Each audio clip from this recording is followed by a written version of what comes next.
जीत fix. प्रेम क्या है?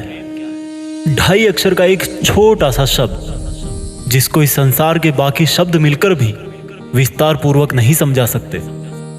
प्रेम तो 2.5 अक्षर का वह छोटा सा नाम है जिसको चांद तारों और बड़े वचनों से जोड़कर कठिन बना दिया जाता है। प्रेम का अर्थ ये नहीं कि उसे प्राप्त करना है, बल्कि प्रेम का वास्तविक अर्थ तो त्याग करने में है।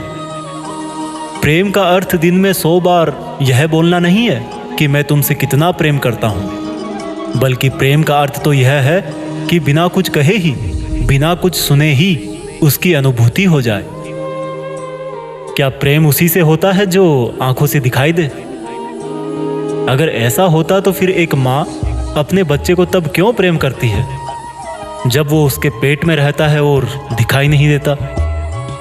क्या स्त्री पुरुष का प्रेम ही प्रेम कहलाता है? अगर ऐसा भी होता तो इस संसार के महापुरुषों ने किस लगन से अपने लक्ष्य प्राप्त किए? वो भी प्रेम ही करते थे, परंतु प्रेम किया जाता है या हो जाता है? प्रेम लिया जाता है या दिया जाता है? अरे प्रेम तो समर्पण का ही दूसरा नाम है। वह समर्पण जो कोई माता पिता अपनी संतान का जीवन संवारने के लिए करते हैं, वह समर्पण जो कोई मनुष्य तब करता है जब वह अपने जीवन के लक्ष्य के रास्ते पर चलता है, वह समर्पण जिसके बदले में कुछ पाने की इच्छा नहीं रहती। परंतु जब प्रेम में क्रोध या शंकाएं होने लगे तो समझना वह प्रेम था ही नहीं। प्रेम में आंसू आना तो स्वाभाविक हो सकते हैं, परंतु उन आंसुओं के लिए प्रेम को ही उल्टा दोष दिया जाए, कमियां निकाली जाए, तो उसे प्रेम की जगह मोह का नाम देकर बाहर निकल जाना चाहिए। जो यह कहते हैं कि प्रेम समाप्त हो गया, उनको अपनी आंखों से अपने ही बारे में सोचने वाली पट्टी हटाकर त्याग की पट्टी बांधना चाहिए। प्रेम तो एक शीतल हवा की तरह है जो पहले भी थी, अब भी है और हमेशा रहती है। यह होकर भी नहीं दिखती, और जब लगता है कि नहीं है तब भी होती है। बस इसका आभास करने की आवश्यकता है। प्रेम के बिना तो इस संसार का चक्र एक पल भर भी नहीं चल सकता। वह किसी ना किसी रूप में मनुष्य के साथ होता ही है, और दूसरे रूप में होने के कारण वह हमें दिखाई नहीं देता। इसके रूप अनेक होते हैं, लेकिन श्रद्धा एक ही होती है। जो श्रद्धा मीरा और राधा ने कन्हैया के लिए लगाई थी, जो श्रद्धा हनुमान जी ने प्रभु राम के चरणों में लगाई थी, जो श्रद्धा एकलव्य ने एक पत्थर में अपना गुरु देखकर धनुष चलाना सीखने में लगाई थी।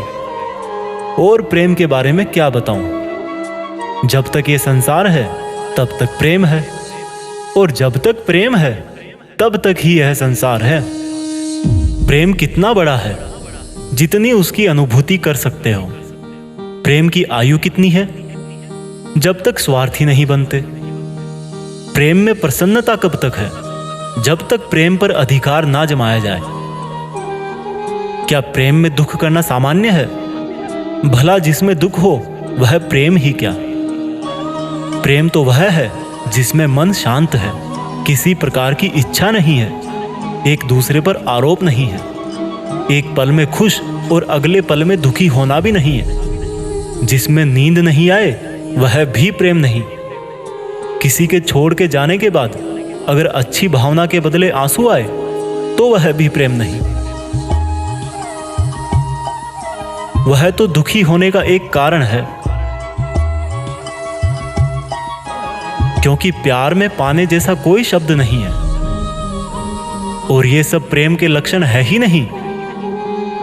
इसलिए इसको मोह और केवल इच्छा समझकर छोड़ देना चाहिए, नहीं तो यह रास्ते से भटका देता है। प्रेम कभी भी किसी और दूसरे भाव को जन्म नहीं देता। प्रेम तो स्वयं ही एक अलग भाव है। बाकी के रोने, आरोप लगाने वाले और अधिकार जमाने वाले भाव को तो मनुष्य अलग से अपने स्वार्थ से ही जन्म देता है। जब आप सड़क पे चलते हुए किसी बूढ़े अंधे व्यक्ति को सही रास्ता दिखाते हो तो वह भी प्रेम ही है। कोई संगीत से प्रेम करता है तो कोई जानवरों से प्रेम करता है, और वास्तव में तो यही वास्तविक प्रेम है जिसमें हर बार मन को शांति ही मिलती है। जो प्रेम को सभी दुखों का कारण मानता है, उनकी प्रेम की परिभाषा कुपोषण से ग्रसित है। भला सूरज भी कभी अंधकार दे सकता है? इसलिए इन सब बातों को समझकर यह जानो कि आप प्रेम में हो या मोह में। जय श्री कृष्णा, जय हिंद, वंदे मातरम।